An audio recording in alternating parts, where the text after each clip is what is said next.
Ou seja, no final da segunda ressurreição, os ímpios são consumidos. E aí existe essa imagem poética de que o diabo... E quem são as pessoas que vão ser julgadas no juízo final? São todos. Mas eles já não foram consumidos? Veja bem, Isaías capítulo 34, a gente crê que é uma das fontes de Apocalipse, tudo bem? Especialmente para falar da Babilônia, que vai falar aqui da queda de Edom. O verso 10 diz lá: nem de noite, nem de dia se apagará. Subirá para sempre a sua fumaça, de geração em geração será assolada para todo sempre, ninguém passará por ela, que aqui está falando da cidade de Edom. Assim como acontece com o caso de Sodoma e Gomorra, você não vai encontrar Edom queimando em chamas nesse momento, etc e tal. Uma vez que Edom deixou de existir, o fogo eterno se consome e acabou. E assim, vai lá, eu conheço bem o seu pensamento a respeito de Ezequiel 28 e eu respeito a tua leitura, tá? Entretanto, é importante dizer que a exegese tradicional cristã, não unicamente alegórica, sim, enxerga no mínimo ali um tipo, uma ilustração. Por exemplo, ele é o príncipe de Tiro, ele é o rei. Sim, Satanás é chamado de o príncipe deste mundo. Satanás é inclusive chamado de Deus deste século e etc. Então essas imagens, elas se sobrepõem. E claro, aí existem os argumentos a favor da noção de que ali existe uma referência ao diabo. E o ponto de que o diabo será aniquilado não depende dessa identificação em Ezequiel 28. Depende simplesmente do salário do pecado ser a morte. Porque se o salário do pecado é a morte, o diabo é um pecador, ele não pode ter nenhum outro destino que não a morte. Se o diabo é imortal, aí o salário do pecado não é a morte, aí morte não é morte. Que inclusive é um pouco do problema dessa discussão. O imortalista, ele nega um pouco a realidade da morte em algum aspecto, no que tange a primeira morte. Então a pessoa morre, mas não morre. Então morre o corpo, mas não morre a alma e coisas do tipo. Então infere-se esse tipo de coisa à segunda morte. Mas no final das contas, a gente não nega o castigo eterno. O que a gente nega é a natureza do castigo. Então, por exemplo, na nossa visão, quando o ímpio for aniquilado, e o ímpio inclui o diabo, ele sofrerá o castigo e esse castigo será eterno. Nunca haverá restauração. Nunca haverá ressurreição. Nunca haverá recriação. Não, mas a pessoa deixa de existir e não tá mais sendo castigada. Mas não é perfeito, não é eterno. Não, mas aí o ponto é, se ela deixou de existir e esse é o castigo e isso dura para sempre, esse castigo é eterno. Mas não pra ela não existe mais. Não, tudo bem, mas ela está castigada eternamente. Ela está sem existir por toda a eternidade. Porque a vida eterna, veja bem, para você ser castigado eternamente nesses termos, você sofrer aqui eternamente, você tem que ter a vida eterna. Você não tem como, você tem, eu inclusive vou lá e te coloco, vocês podem voltar no vídeo. Esse argumento é interessante. Vai lá, tipo, você precisa existir. Você precisa existir para sempre. Tipo assim, pra eu sofrer eternamente, então eu existo. Então se eu existo, eu vivo. Se eu vivo eternamente, então não é vida eterna? Sim. Perfeito. É que aqui nós temos uma ambiguidade que os mortalistas exploram de forma muito inteligente, que é a ambiguidade do termo vida. Porque quando você fala vida eterna, pode ser entendido nesses dois sentidos. Vida eterna que só se dá em Cristo e vida eterna no segundo sentido e segunda acepção de existência eterna. Então os ímpios existirão eternamente, mas não terão vida eterna no sentido de desfrutarem a comunhão com Deus, Trino, Pai, Filho e Espírito Santo. Perfeito. Então aí há ambiguidade no termo, né? Agora, de novo, quando nós olhamos, aqui é que eu vejo um certo problema, obviamente, de novo, de forma respeitosa, quanto ao argumento do Ezequiel. O que acontece? A Bíblia chama de segunda morte não uma aniquilação, mas uma condição de sofrimento eterno. Então, olha só, Apocalipse 20:14. E a morte e o inferno foram lançados no lago de fogo. Esta é a segunda morte, ou seja, estar no lago de fogo é a segunda morte, correto? Correto. Okay. Agora vamos ver o que diz o versículo 10, de novo, Apocalipse 20:10. E o diabo que os enganava foi lançado no lago de fogo e enxofre, ao mesmo lugar onde está a besta e o falso profeta, e de dia e de noite serão atormentados para todo sempre. Ou seja, então esta segunda morte não é uma aniquilação, ela envolve um sofrimento eterno. A linguagem que a Bíblia usa é morte, mas não é morte como extinção ali da vida, foi aniquilado, deixa de existir. É morte, me permita usar uma metáfora que nem é minha, de Norman Geisler, para dar os créditos, né? Eu sei que ela é imperfeita, é humana, mas eu acho interessante. É semelhante a um carro que está, enfim, ele é depositado num ferro velho, então ele é deixado lá para ser destruído, digamos, né? E ele fica ali abandonado no pátio, quer dizer, ele é destruído em tese, ele não deixa de existir. Ele se enferruja, ele sofre os efeitos deletérios do tempo, mas ele continua a existir ali naquele pátio, embora diga-se que ele foi deixado ali para ser destruído. Ele não deixa de ser carro. Ele sofre os efeitos do tempo, mas ele continua ali. Então essa é uma metáfora, ainda que imperfeita, mas que mais ou menos aponta para essa perspectiva bíblica. Valati, deixa eu te fazer uma pergunta. Como é que você entende a expressão "e os consumiu" em Apocalipse 20, verso 9? Que ali existe a segunda ressurreição, que aí existe uma descrição de uma cena bem complexa, né? Que eles sitiam a cidade santa, aí cai fogo do céu e consome quem ressuscitou na segunda ressurreição. O que é consumir aí nesse caso? Ótima pergunta. O que acontece? O versículo 9 ele deve ser lido à luz do versículo 8. Está falando da batalha entre Cristo e as nações, sobretudo envolvendo Gog e Magog. Pessoas vivas. Exatamente, pessoas que recebem o juízo de Deus na terra e morrem. Tão simples quanto isso. Eu vou até ler para deixar bem claro para os telespectadores ou ouvintes. E sairá, Apocalipse 20, versículos 8 e 9. E sairá a enganar as nações, referindo-se ao diabo, né? Que estão sobre os 4 cantos da terra, Gog e Magog, cujo número é como a areia do mar para as ajuntar em batalha. Aí aqui vem o versículo 9. E subiram sobre a largura da terra e cercaram o arraial dos santos e a cidade armada, mas desceu fogo do céu e os devorou. Ou seja, as pessoas foram consumidas, mortas, receberam o juízo divino na terra. Esse é um contexto terreno. A partir do versículo 10 em diante, perfeito, é que nós temos uma perspectiva eterna. Então, não dá para confundir o versículo 9 com o contexto dos versículos 10 a 15. A meu ver, a visão do Ezequiel do texto de Apocalipse 20, versículo 9, ela vai ser diferente disso por conta do seu posicionamento quanto ao milênio. Não sei se é impressão minha sobre isso.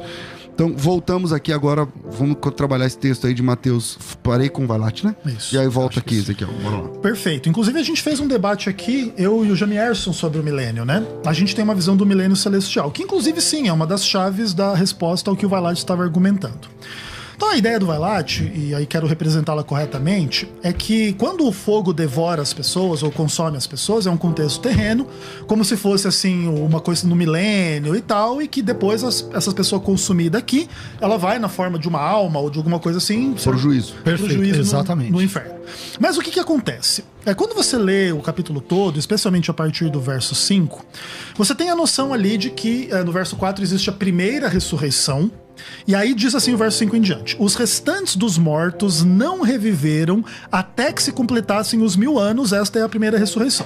Então a ideia é que quando Jesus volta, existe uma primeira ressurreição, um período de 1000 anos e uma segunda ressurreição. No verso 7 diz assim: quando se completarem os 1000 anos, Satanás será solto. Então o que a gente deduz? A soltura de Satanás, ela acontece no mesmo momento da segunda ressurreição, no fim do milênio. E sairá a seduzir as nações que há nos 4 cantos da terra. Quem são essas nações na nossa visão? Os ressurretos na segunda ressurreição. E aí eles estão no 4 cantos da terra, que é Gog e Magog, e aí eles serão reunidos para essa peleja, e aí eles sitiam a cidade santa e cai fogo do céu e os consomem. Então esta é a segunda ressurreição. Ou seja, no final da segunda ressurreição, os ímpios são consumidos. E aí existe essa imagem poética de que o diabo... E quem são as pessoas que vão ser julgadas no juízo final? São todos. Mas eles já não foram consumidos? Sim, mas aí pra gente esse é o juízo executivo, é o final do juízo final. Lembra que na visão adventista... Só sorte que o debate não é comigo, bora lá. Não, tudo bem, mas aqui é só pra você entender. A visão adventista, o juízo final vai de 1844, onde se inicia o juízo investigativo, até o final do milênio. Então para nós esse é o período do juízo final. Esse período que a gente está tratando aqui em Apocalipse 20, na nossa visão, é o que a gente chama de juízo executivo. É o final do juízo final. Então, na nossa visão, o verso 9 diz que os ímpios são consumidos, é a aniquilação deles. E o verso 10 em diante, na nossa visão, é uma leitura simbólica e poética, mas que implica a aniquilação de Satanás e de todos os ímpios. Então você crê que o ímpio ressuscita 2 vezes? Não, uma vez só. Ele só ressuscita na segunda. Mas no capítulo 20, versículo 10, fala que a morte e o inferno de Deus mortos que nele havia, se são as mesmas pessoas. Tem 2 ressurreições. Não tem 2 ressurreições, tem 2 mortes. Aí, mas isso é a segunda morte. Ele foi julgado depois de ter sido aniquilado. Não. A aniquilação, vai lá, é o final do juízo. Tudo bem, vamos lá. Perfeito. Eu acho que talvez claro, respeitando, obviamente, a perspectiva do Ezequiel, inclusive envolvendo o juízo investigativo, esse juízo específico do texto que ele mencionou, obviamente eu discordo, porque não vejo esses tipos de juízos na Bíblia, assim por diante, mas talvez o que cause confusão seja a referência ao fogo no versículo 9 e que é reiterada depois no versículo 10. Só que os contextos são distintos. No versículo 9, mais uma vez, o contexto é sobejamente, claramente terreno. Vamos de novo ler. E subiram, versículo 9, Apocalipse 20, versículo 9. E subiram sobre a largura da terra, e cercaram o arraial dos santos e a cidade amada. É todo o contexto terreno. Mas desceu o fogo do céu e os devorou. É um juízo terreno contra Gog e Magog, as nações que vão lutar contra Cristo, contra o Cordeiro e tal. O versículo 10... ele aponta para a continuidade e a complementariedade do que é dito no versículo 9. Versículo 10. E o diabo que os enganava, essas pessoas que acabaram inclusive morrendo e sendo consumidas, eu concordo, morreram, foi lançado no lago de fogo e enxofre, onde está, ou digamos ainda está, a besta e o falso profeta, porque estão lá desde 1000 anos antes, se você seguir a lógica, desde o capítulo 19 e 20. Se estão lá há 1000 anos, não estão lá aniquilados. Eles estão lá, mas estão lá sofrendo. Por quê? Porque de dia e de noite eles são atormentados para todo sempre. Perfeito. Então, isso aponta não para um contexto de aniquilação e assim por diante. Eu também não sei se é a visão do pastor Ezequiel, porque há aniquilacionistas que veem a besta e o falso profeta como representação de instituições humanas. É isso mesmo? Então, aí é outro problema sério. Se eles são personificados... exatamente. Como então, como é que esses são eternos? Exatamente. Então, como é que fica? Como personificações, a besta é a personificação do quê? De um governo, da ONU. Quer dizer, eu nunca vi personificações ou instituições sendo atormentadas para todo sempre. Eu vejo pessoas ou seres que têm volição, elementos psicológicos e tal. Agora, não faz sentido. Perfeito. Ezequiel. Eu acho que eu posso finalizar a minha participação nessa discussão específica dizendo algumas coisas. Por exemplo, um dos argumentos principais que vocês usam contra a nossa visão é que, por exemplo, vida eterna tem que ser morte eterna, no mesmo contexto existe a mesma palavra, então você não pode dizer que a vida é eterna e que o sofrimento não é eterno. Tudo bem. Para responder isso, a gente diz que sim, a condenação é eterna, mas não é a tortura eterna. Mas tudo bem. Mas o fato é que aqui você faz uma diferença entre um fogo que consome... Porque os contextos são distintos. Tudo bem, mas vamos lá. Tá no mesmo contexto aqui.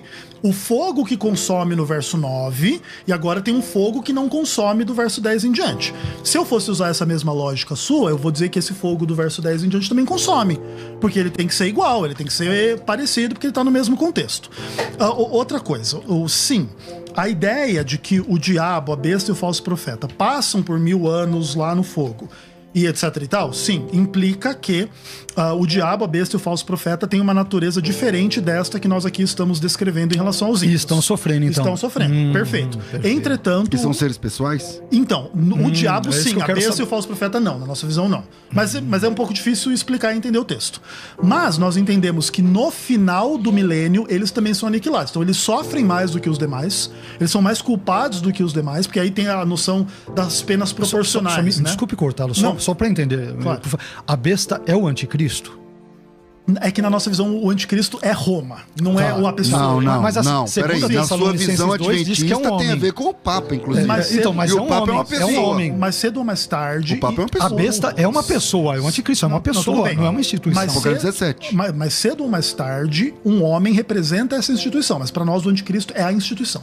Mas isso não tem...